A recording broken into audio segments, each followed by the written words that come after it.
Hello बच्चों, कैसे हो आप सभी। हम चाहते हैं कि आप अपने घरों में सुरक्षित होंगे और सभी एहतियात बरत रहे होंगे।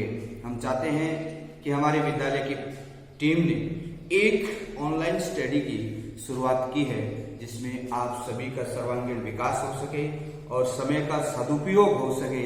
इस कड़ी को मद्देनजर रखते हुए हम आज से यानी कि 23 अप्रैल 2020 से बच्चों की कक्षाएं शुरू कर रहे हैं। प्रत्येक टीचर जो लगा हुआ है वो आपको इस प्रकार का मैटर जो है कड़ी वाइज, यूनिट वाइज, अध्याय वाइज आपको बताएगा और उसको आप घर पे रह करके और अपने टाइम को इसमें लगा सकते हैं, सदुपयोग कर सकते हैं, ताकि हम अपने आने वाले समय में इसका भरपूर फायदा उठा सकें।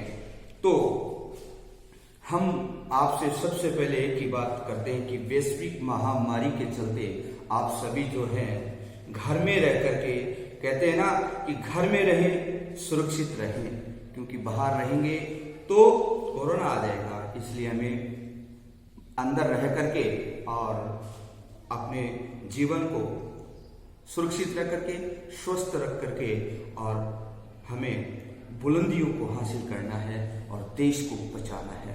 तो विद्यार्थियों, आज हम बात करने जा रहे हैं आपसे कि हिंदी विषय, हिंदी जो कि हमारे राष्ट्र का गर्व है, राष्ट्र की पहचान है, क्योंकि हम भारत के नागरिक हैं।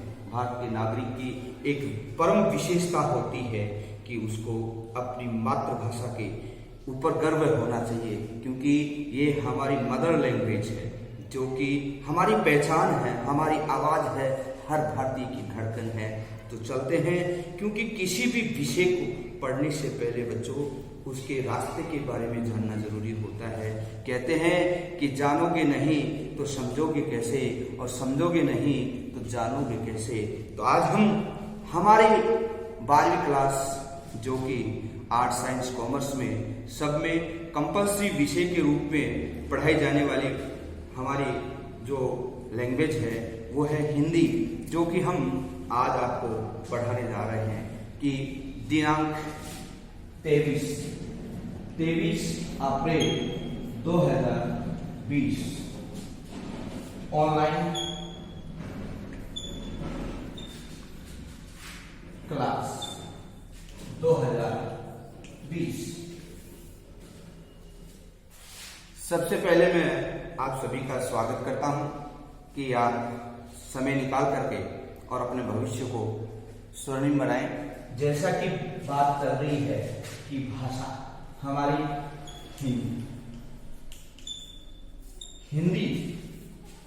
हिंदी प्रत्येक राष्ट्र की एक पहचान होती है, अर्थात प्रत्येक राष्ट्र की नहीं कह सकते, हम भारत के नागरिकों की एक पहचान है हिंदी, जो कि हमारी पहचान को इंडिकेट करती है। अब हम बात करते हैं कक्षा 12 में हिंदी को कैसे पढ़ते हैं, उसका अधिगम क्षेत्र क्या है और उसकी पहचान क्या है। तो शुरू करते हैं हिंदी को हम पढ़ने के लिए सबसे पहले नाम, क्योंकि आपके 12वीं कक्षा में 2 पुस्तकें हमारे माध्यमिक शिक्षा बोर्ड अजमेर ने लागू की हैं, उसका हमें जानना जरूरी होता है। पहला हमारा पहली पुस्तक है, इसको डिवाइड कर लेते हैं। पहला पुस्तक है सृजन या सृजना, दूसरी पुस्तक है पीयूष प्रवाह। बच्चों, जैसा कि जानते हैं आप सभी कि नाम से ही इंडिकेट होता है, नाम से ही पहचान होती है कि सृजन या सृजना। आपको बाजार में दोनों ही नाम से पुस्तक मिल जाएगी, लेकिन नाम कवर के ऊपर लिखा होगा, लेकिन दोनों का मैटर जो है एक ही मिलेगा। अब बात करते हैं सृजन या सृजना से क्या अभिप्राय है। आप नाम जानते हैं कि नाम से इसकी पहचान होती है। सृजन का मतलब होता है रचना करने वाला, नया करने वाला, निर्माण करने वाला, बनाने वाला। समझ रहे हैं ना, नया करने वाला। तो हम इस सृजना के माध्यम से कक्षा 12 में अध्ययन करके कुछ नया करने वाले हैं। तो सबसे पहले आपने जाना कि बनाने वाला या नया करने वाला,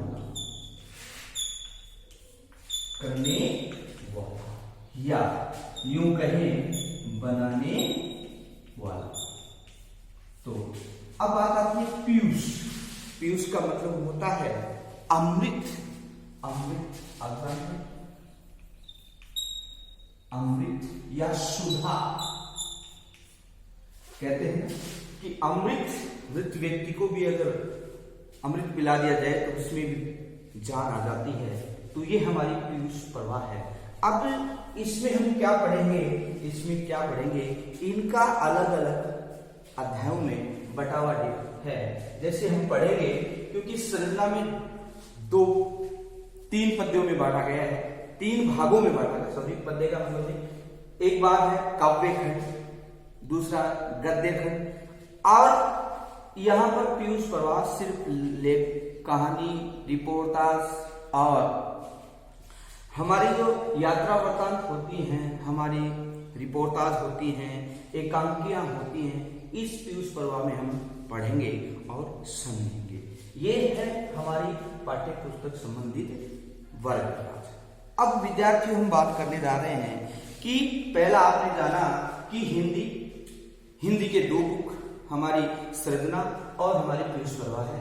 अब आप जानेंगे कि इसका अधिगम क्षेत्र है। 1 नंबर बिंदु के बाद में आप बात करने जा रहे हैं, दूसरा अधिगम क्षेत्र। अब बात आती है अधिगम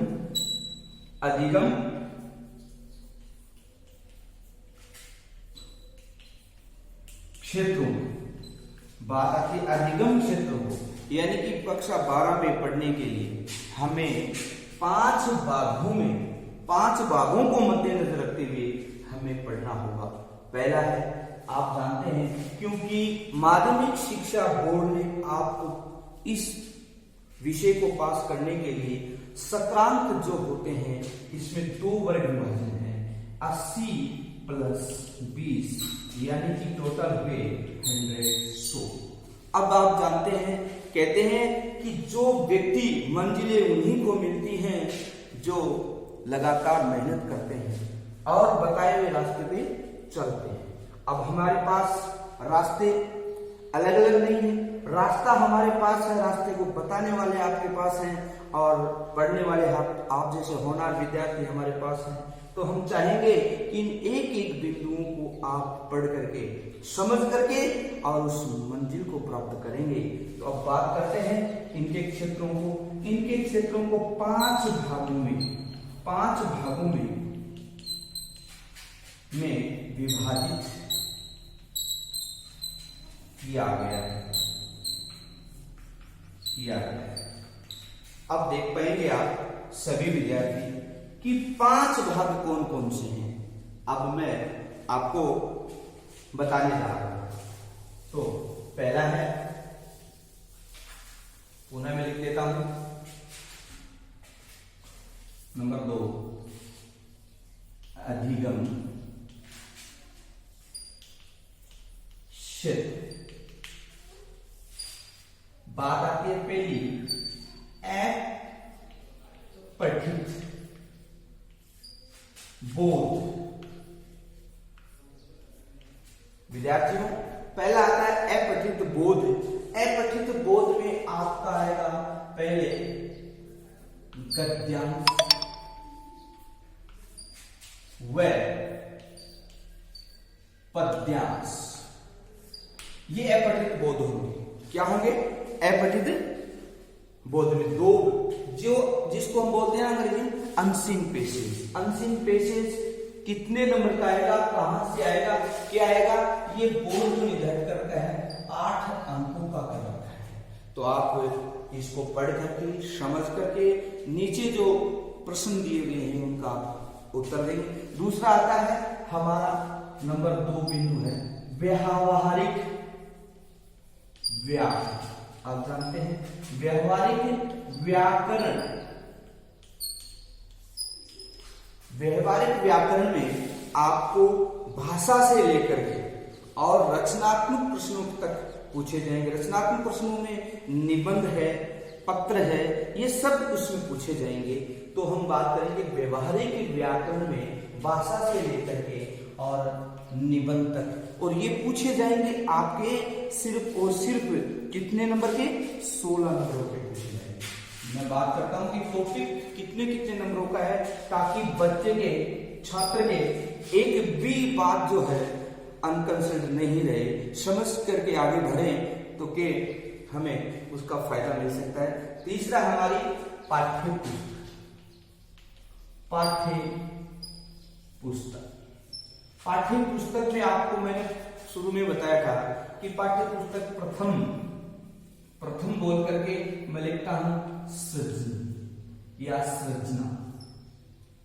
समझ पा रहे हैं ना? ये पाठ्य पुस्तक हमारी पहली है जो कि सृजन है, और इसमें से आपके प्रश्नोत्तर पूछे जाएंगे जो कि सबसे मूल और सबसे इंपॉर्टेंट वेटेज ऑफ नंबर, यानी कहते हैं ना कि सबसे ज्यादा वजन वाली पुस्तक कौन सी है, ये है हमारी पाठ्य पुस्तक प्रथम सृजन, जिसको 32 यानी 32 नंबर दिए गए हैं। अब चौथी बात आती है, हम बात करेंगे कि चौथा नंबर हमारा है वही पाठ्य पुस्तक।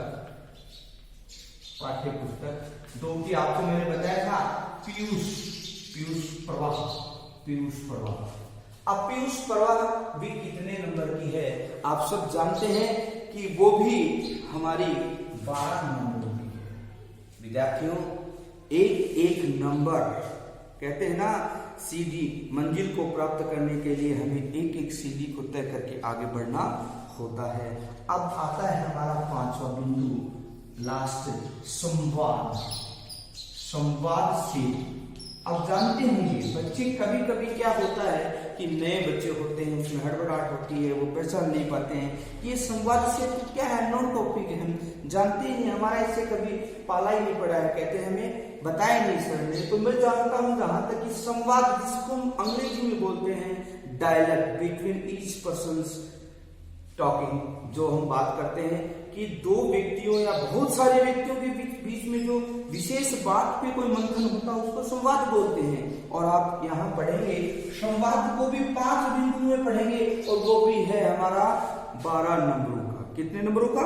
12 नंबरों का। तो आप काउंट कर सकते हैं कि हमने पढ़ा पहला है गणित पद्यांश, व्यावहारिक व्याकरण, पाठ्य पुस्तक प्रथम, पाठ्य पुस्तक द्वितीय, और संवाद सेतु 5वां टॉपिक, जो कि 8, 16, 32 और 12 नंबर का। आप जानते हैं कि इनके टोटल जो अंक होते हैं, कुल अंक आपने देखा 80 नंबरों का यहाँ पर कुल जो है अंक होगा। और हम जानते हैं, आपने अभी पूर्व में पढ़ा कि आपने तो सर बताया था कि 80 + 20 होते हैं, ये टोटल 100 का बताया था अभी, लेकिन ये नहीं, 20 जो नंबर होते हैं, 20 नंबर, वो किस प्रकार से आपको मिलेंगे, जो आपने प्रथम टेस्ट, द्वितीय टेस्ट, थर्ड टेस्ट और हाफ ईयरली एग्जामिनेशन, और जो आपकी अटेंडेंस, आपका जो प्रोजेक्ट वर्क होता है, उन टोटल का जो हम 20 नंबर दे देते हैं, शतरांश जो होता है वो इसमें ऐड करेंगे।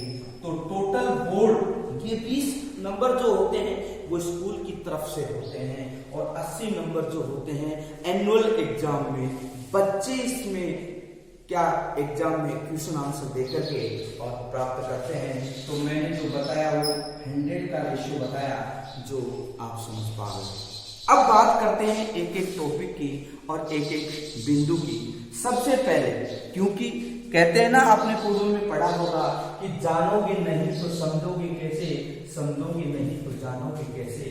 तो उसी कड़ी को मद्देनजर रखते हुए हम पढ़ने जा रहे हैं। हमारे, क्योंकि समय को हम वेस्ट करेंगे, क्योंकि समय को वेस्ट कर देंगे तो समय हमारी कदर नहीं करता। कहते हैं कि जो व्यक्ति समय की कदर करना जान गया, समय एक दिन उसकी कदर करेगा। ये हम पूर्व में हमारे जो दिग्गज थे उनसे हमने पढ़ा, हम आपको आज पढ़ा रहे हैं। समय का हम ध्यान में रखते हुए आज हम विद्यार्थियों पढ़ेंगे कि पहला टॉपिक क्या है। आज हम बात करते हैं, मैंने आपको पूर्व में बताया था कि हम आपको एक एक टॉपिक की बात करेंगे, एक एक टॉपिक के ऊपर बात करेंगे। आपका मैंने दूसरा बिंदु जो बताया था अधिगम क्षेत्र में, आपको देखो बच्चे को जैसे ही क्लास लगे उसमें पता चल जाना चाहिए कि ये टॉपिक कौन सा टॉपिक है, किसको सर पढ़ा रहे हैं। जैसे ही टॉपिक बोर्ड पे लिखा जाता बच्चे का दिमाग फटाक से पुस्तक के पेज में जाना चाहिए। तो अधिगम क्षेत्र में आपने पढ़ा बिंदु नंबर 2 बिंदु में हमारा बिंदु था व्यवहारिक व्याकरण। व्यवहारिक व्याकरण, अब व्यवहारिक व्याकरण में आप पढ़ेंगे सबसे पहले, जैसे व्यवहारिक व्याकरण की शुरुआत आप जानते हैं कि शुरुआत कहां से करते हैं। आपका व्यवहारिक व्याकरण में पहला टॉपिक है, प्यारे विद्यार्थियों, पहला टॉपिक है भाषा, लैंग्वेज। भाषा क्या है, लिखा है भाषा। अब भाषा किसे कहते हैं, भाषा की उत्पत्ति कहां से हुई, क्यों हुई, किससे हुई, ये सब में जानना जरूरी होता है। तब जाकर के आप समझेंगे what is definition of language, भाषा किसे कहते हैं। तो हम जानते हैं भाषा, अब पहले हमें इसकी उत्पत्ति के बारे में जानते हैं, बाद में इसके लैंग्वेज के बारे में, बाद में उसकी जो आपको परिभाषा जाननी है उसके बारे में पढ़ते हैं। तो भाषा शब्द की उत्पत्ति की बात आती है, निकलने की बात आती है, निर्माण की बात आती है, तो उसका मतलब संस्कृत, जिसको हम मानते हैं संस्कृत। आपको पता है सभी भाषाओं की जननी है संस्कृत। आप जानते हैं संस्कृत भाषा से ही भाषा शब्द की उत्पत्ति हो रही है। अब कौन सी धातु से हुई है ये भी जानना इंपॉर्टेंट है। तो आप जानते हैं भाषा शब्द की उत्पत्ति संस्कृत से हुई है, संस्कृत के भाष धातु से। किसे, भाष धातु से। जब भी आपको क्वेश्चन पूछे कि भाषा शब्द की परिभाषा देते हुए या भाषा शब्द की उत्पत्ति बताते हुए उसकी परिभाषा बताइए, तो आप बताएंगे संस्कृत से, और संस्कृत के भाष धातु से इसकी उत्पत्ति हुई। अब आपसे ये भी पूछा जाता है इसका अर्थ क्या होता है, भाष का अर्थ, भाष का अर्थ क्या होता है। मैं साथ साथ आपको इन प्रश्नों, आपको मैं इन शब्दों के से प्रश्न बनने वाले भी मैं पूछते जाऊंगा और बताते जाऊंगा। आप जानते हैं कि भाषा का अर्थ क्या होता है, भाषा का अर्थ क्या होता है। तो आप जाने कि इसका अर्थ क्या है, व्यक्त वाणी, व्यक्त वाणी। आपसे जब भी पूछा जाता है कि इसका क्या मतलब होता है, इसका मतलब क्या होता है, तो अर्थ आपसे पूछे तो बताएंगे आप व्यक्त वाणी। अब व्यक्त वाणी, वाणी तो हमने जब भी कोई प्राणी इस संसार का अपने मुखार, चाहे वो गूंगा हो, बहरा हो, चाहे वो अंधा हो, कोई भी किसी भी प्रकार का क्यों न हो, वो अपने मुख से किसी भी प्रकार की ध्वनि जो है पूर्णतया करेगा, हम उसको समझ सकेंगे, ये हमारा है समझना। तो भाष का अर्थ होता है व्यक्त वाणी। अब बात आती है कि इस भाषा के इकाइयां कौन, इस भाषा की इकाइयां कौन कौन सी होती हैं। तो प्यारे विद्यार्थियों, भाषा की इकाइयां, अब इसको 5 भागों में बांटा गया है। कितने भागों में, 5। अब आपसे पूछा जाए भाषा की इकाइयां, मुख्य बिंदु होगी भाषा की जो इकाइयां होती हैं। अब उसके बाद में बात करेंगे कि इकाइयां कौन कौन सी होती हैं। इकाइयां 5 होती हैं। कितनी होती हैं, 5 होती हैं। तो पहला है वर्ण, हम बात करते हैं नंबर 1 वर्ण। अब पहले विद्यार्थी, दूसरा आता है वर्ण के बाद में आता है, आपको पता होना चाहिए, शब्द। तीसरा आता है हमारा शब्द के बाद में पद। अब पद के बाद में आता है, अब आता है पहले हम बात करेंगे कि इनको मैंने थोड़ा सा आगे पीछे लिख दिया है, एक बार पुनः मैं लिखता हूं, थोड़ा सा ध्यान दें। पहला आपको बोला गया है ध्वनि, नंबर 2 है व, नंबर 3 है हमारा शब्द, नंबर 4 है पद और नंबर 5 है वाक्य। प्यारे विद्यार्थियों, इनका कर्म होना चाहिए। मैंने पूर्व में आपको पहले वर्ण लिखा था, लेकिन उससे कोई संबंध नहीं है, लेकिन आपको थोड़ा सा इसमें समझना जरूरी होता है कि ध्वनि स्वतंत्र रूप से जो हम मुख से निकालते हैं, शब्द करते हैं, उसको ध्वनि कहते हैं। You know that about sound.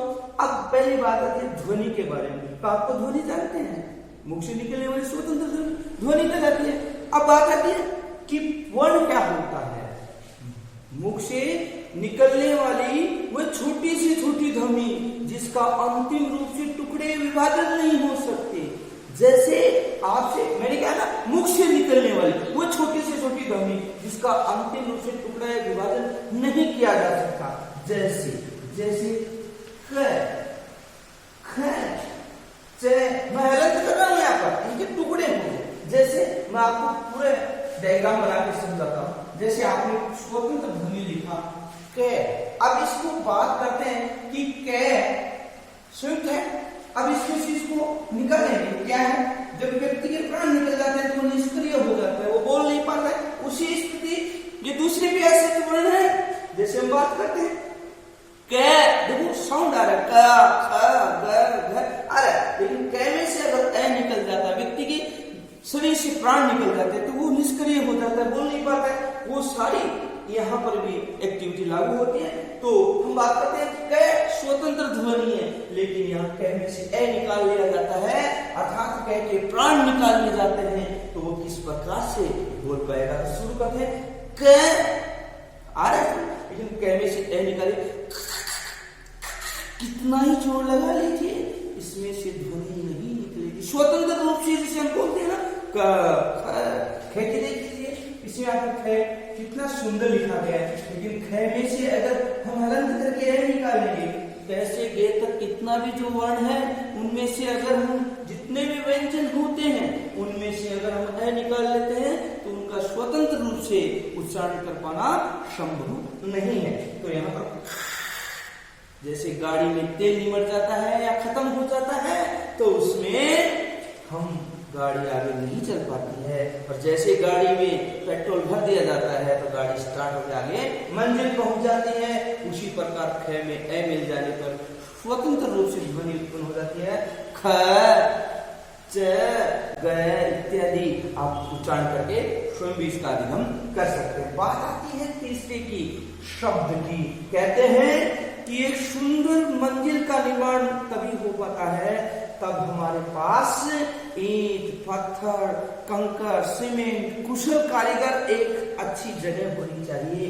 तो शब्द वो होते हैं जो वर्णों के सार्थक मेल से, शब्दों के मेल से या वर्णों के मेल से मिल जो निर्माण प्रक्रिया होती है उसे शब्द कहते हैं। यानी कि वर्णों के सार्थक मेल को शब्द कहते हैं।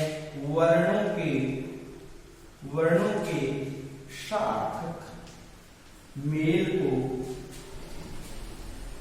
शब्द कहते हैं।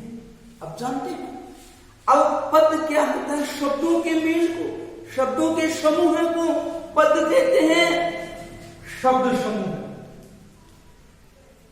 शब्द समूह को पद कहते हैं। और वाक्य क्या होता है आप जानते हैं कि वाक्य पद यानी कि शब्दों के समूह से पद बनता है। और पद कर्म से जो क्रमबद्ध जो पंक्तियां बनती जाती हैं, पद क्रम से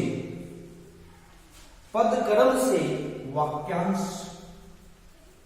का निर्माण होता है।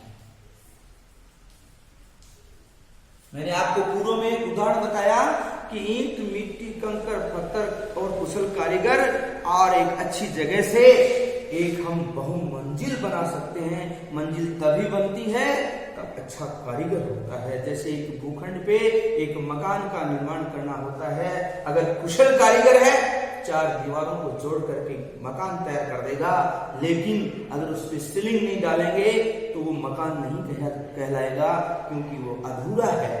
और जब ईंट पत्थर सब लगा करके कारीगर ने उसके ऊपर कवर करके सीलिंग डाल करके और उसके ऊपर लगा दिया जाता है तो वो मकान तैयार हो जाता है। और उसके बाद पहचान नहीं होती कि ईंट कहाँ लगी है, पत्थर कहाँ लगा है, सीमेंट कहाँ लगी है।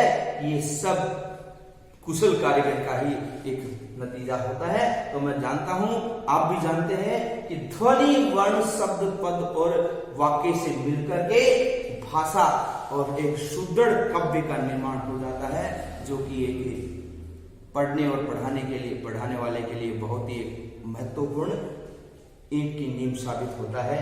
तो प्यारे बच्चों, आगे बढ़ते हैं। हम इसको भाषा के तो आप जान गए होंगे, भाषा शब्द की उत्पत्ति, उसका किस धातु से निर्माण हुआ है, इसका इनकी इकाइयां कौन कौन सी होती हैं और इसके कौन कौन से अंग होते हैं।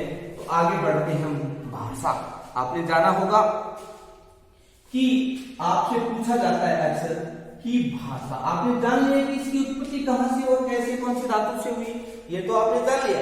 लेकिन अब भाषा किसे कहते हैं, what is definition of language, आपसे पूछ लिया जाता है जनरल से कि अमूमन व्यक्ति जो बात करते हैं एक दूसरे से, किसी से भी अननोन व्यक्ति से पूछते हैं भाषा किसे कहते हैं, भाई साहब बताइए आप जरा।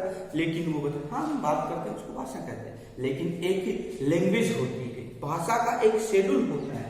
अब भाषा है विचारों का आदान, मानव जिस माध्यम से विचारों का आदान प्रदान एक दूसरे के बीच रहकर के करता है, वो समझता है, सुनता है, दूसरा व्यक्ति उसकी कही भी बात को समझता है, उसे भाषा कहते हैं।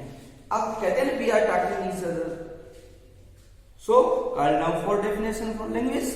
अब उसको हम बात करते हैं कि भाषा मानव विचारों, अब इसको शॉर्ट में बात करते हैं कि विचारों का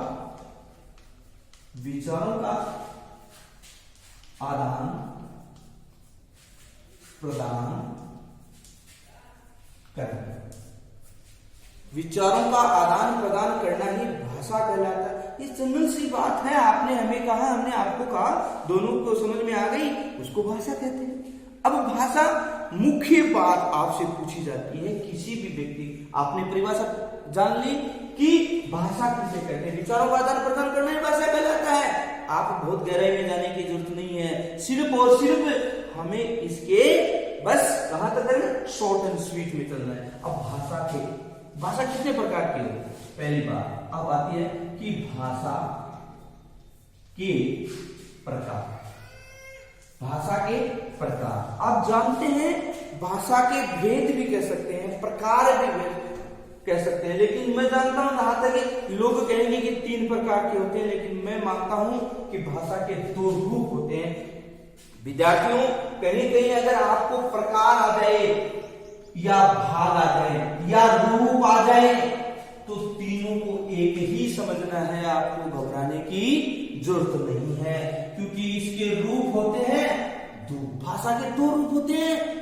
आपने सुन करके एक आश्चर्य व्यक्त किया होगा कि 2 रूप नहीं, हम जो 3 सुना है वो भी आगे पढ़ेंगे।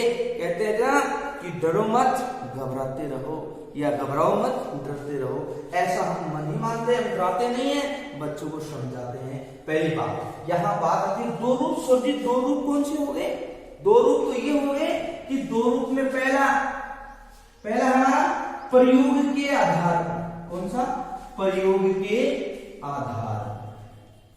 अब दूसरा रूप आपने सुना होगा, कौन सा, स्थान के आधार। अब आपके दिमाग में सारी बातें आ जाएंगी कि सर जी हमने सुना है कि आपने सही लिखा है कि स्थान के आधार।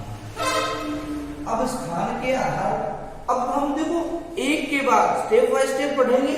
प्रयोग के आधार पर, प्रयोग के आधार पर पहले बिंदु, प्रयोग के आधार पर हम यहां पढ़ लेते हैं। यहां पर प्रयोग के आधार पर 3 प्रकार की होती है, 3 प्रकार की होती है। देखिए कौन कौन सी जानते हैं। प्रयोग के आधार पर व्यक्ति या इस संसार का कोई भी प्राणी जब जन्म लेता है, इस धरती पे अवतरित होता है, आता है, तो उसमें कुछ एक्टिविटियां होती हैं, गतिविधियां होती हैं, वो हलचल करना प्रारंभ करता है और उसमें हम सबसे पहले लेते हैं कि हम वो मौखिक या ध्वनियात्मक, इसको संकेतात्मक भी कह सकते हैं। पहले हम मौखिक की बात करेंगे, मौखिक की बात करेंगे, इसको हम समझाते हैं। बाद में आता है सांकेतिक, सांकेतिक। तीसरा आता है लिखित।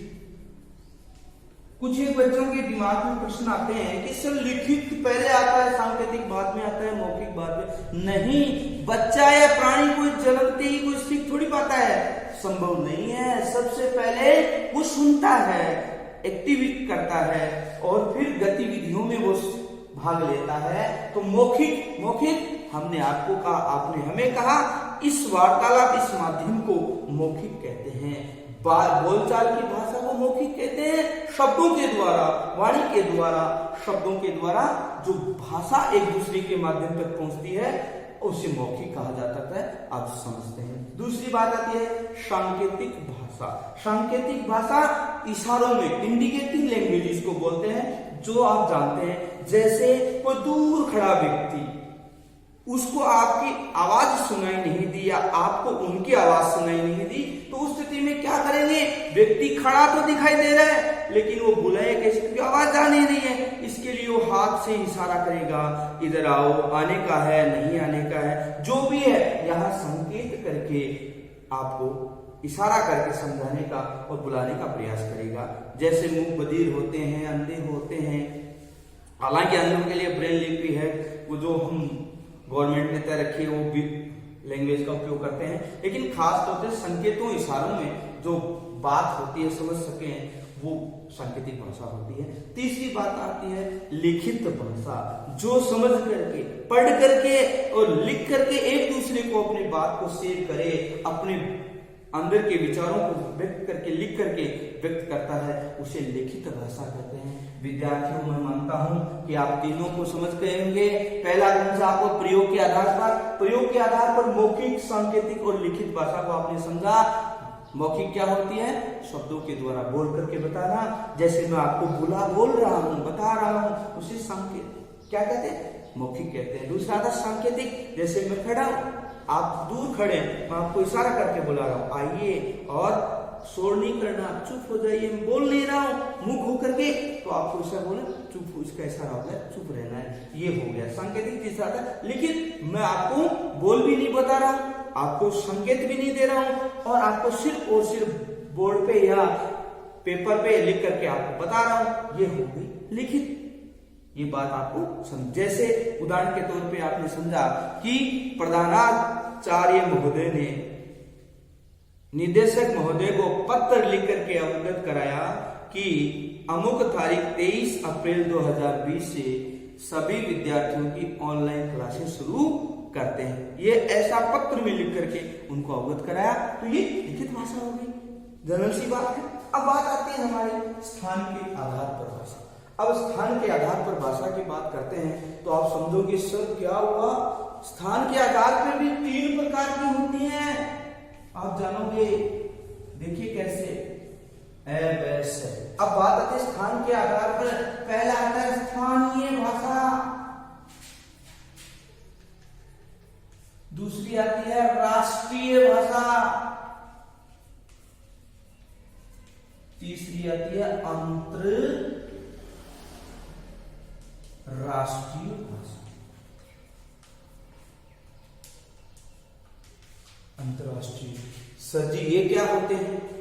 आप जानते हैं स्थान, हम कहाँ रहते हैं, व्यक्ति भांति भांति स्थान पे रहता है। आप जानते हैं हमारा देश कितना बड़ा है, उस देश में हर व्यक्ति हर स्थान पे नहीं जा सकता, लेकिन जहां व्यक्ति रहता है वह व्यक्ति अपनी स्थानीय, अपने मनगढ़ंत शब्दों का निर्माण कर लेता है और मनगढ़ंत शब्दों से इतना एक अथाह समूह बन जाता है सागर। कहते हैं ना कि अथाह समुद्र में उसकी था नहीं होती, वह स्थानीय भाषा मनगढ़ंत शब्दों से बन जाती है। तो यहाँ पर जैसे हम यहाँ लोकल के व्यक्ति हैं, हमारे राजस्थान की भाषा है, हमारे स्थानीय इलाके की भाषा। एक मारवाड़ी में कहावत है कि तीन कोस पर पानी बदले 5 कोस पर भाषा। ये कहानी आपने पहले भी सुनी होगी, लोकोक्ति सुनी होगी कि 3 कोस के बाद में पानी के बदलाव में मिठास में उसकी जो स्वाद होता है उसमें बदलाव आ जाता है। उसी प्रकार 5 कोस के बाद में अर्थात 15 किलोमीटर के बाद में अपने भाषा में, अपने तौर तरीकों में, रहन सहन में, उनके लहजे में बदलाव आ जाता है। स्थानीय भाषा, हम जो यहाँ लोकल के लोग हैं या हम मारवाड़ी का प्रयोग ज्यादा करते हैं, मारवाड़ी भाषा का उपयोग करते हैं, तो हमारी ये स्थानीय भाषा हमको ज्यादा इसको पीजिए, हम ज्यादा इसको उपयोग करते हैं। आपको ज्यादा प्रेस किया जाता है हिंदी का उपयोग कीजिए, हिंदी बोलनी चाहिए, हमें अदर लैंग्वेज बोलनी चाहिए, इंग्लिश का प्रयोग ज्यादा हो रहा है आजकल, वैश्विक स्तर पे भी इंग्लिश का बोलबाला ज्यादा हो रहा है। लेकिन हम जानते हैं कि स्थानम प्रधानम न बलम प्रधानम कहा जाता है कि स्थानम प्रधानम न बलम प्रधानम की युक्ति को ध्यान में रखते हुए जो व्यक्ति जिस स्थिति में जहां पर होता है उसको वैसी ही भाषा बोलनी चाहिए, चाहे व्यक्ति वो पद कर्म में कितना ही कुछ क्यों ना हो, हमें उसके अनुसार उपयोग और बातें करनी चाहिए। स्थानीय भाषा जैसे हमारी मारवाड़ी है, अब यहाँ से दूर जाए क्यों जाइए, हरियाणवी भाषा हो गई, खड़ी बोली है वहां पर। उससे थोड़ा आगे जाएंगे हम पंजाब जाएंगे तो वहां पर पंजाबी भाषा है जिसको गुरुमुखी में रूप में लिखा जाता है। आगे जाएंगे हम दिल्ली में हमारी हिंदी भाषा बोली जाती है। हमारे यहाँ राजस्थान में भी अनेक स्थानीय भाषाएं हैं, जैसे ढूंढाड़ी है, मेवाती है, मारवाड़ी है। यहाँ पर हमारी नागौरी भाषा है, हमारी राजस्थान की यहाँ शेखावटी भाषा है। शेखावटी में जिसमें हिंदी और जो मारवाड़ी मिक्सचर भाषा के रूप में भी जाना जाता है। तो आप प्यारे बच्चों समझ गए होंगे कि स्थान के आधार पर भाषा, जो व्यक्ति जहां पर रहता है वह अपने मनगढ़ंत शब्दों से एक भाषा का निर्माण कर लेता है। वहां के लोकल जो व्यक्ति होते हैं उसको समझने में क्या है, सरलता होती है। अब बात करते हैं दूसरे बिंदु की, राष्ट्रीय भाषा। एक देश का गर्व होती है भाषा जो कि राष्ट्रीय भाषा होती है, और उस राष्ट्रीय भाषा के रूप में हम जानते हैं हिंदी, हमारे देश की राष्ट्रभाषा। मैं राष्ट्र की बात करता हूँ, प्रत्येक राष्ट्र की एक लैंग्वेज होती है। हम इंडिया के, भारत के नागरिक हैं तो उसमें हमारी भाषा हिंदी है।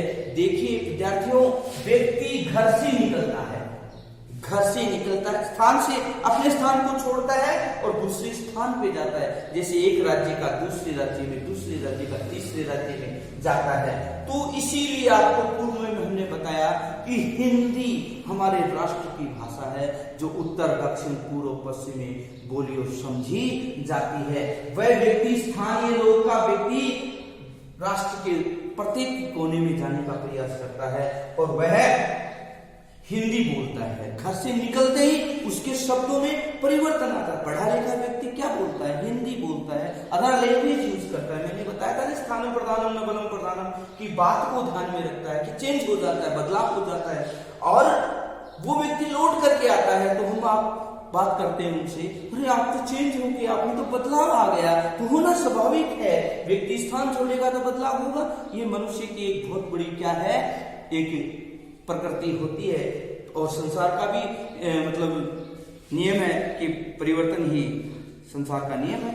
अब बात आती है हमारी जो राष्ट्रीय भाषा है इसको हम बोलते हैं, समझते हैं, राष्ट्रीय भाषा। अब बात आती है प्रश्नों की कि राष्ट्रीय भाषा क्या है सर जी? राष्ट्रीय भाषा हमारी हिंदी है। राष्ट्रीय भाषा, जब संविधान निर्माण हो रहा था, हमारे महामहिम दिग्गज नेताओं ने एक इस बात पे मंथन किया कि देश की राष्ट्र की भाषा होनी चाहिए, क्योंकि हमारा देश दूसरे के अधीन था, पराधीन था, और उस पराधीन राष्ट्र के अंदर विश्व के जो अन्य देश द्वारा आए हुए जो यहाँ पर सत्ताधारी थे, उनकी अपनी एक लैंग्वेज थी, अपनी एक भाषा थी, वो थी इंग्लिश। विद्यार्थियों, भारत जब आजाद हुआ तो बहुत ही कम पढ़े लिखे लोग हुआ करते थे। मैं मानता हूं, मैंने अध्ययन के दौरान बड़ों के माध्यम से सुना है कि 5% लोग शिक्षित हुआ करते थे।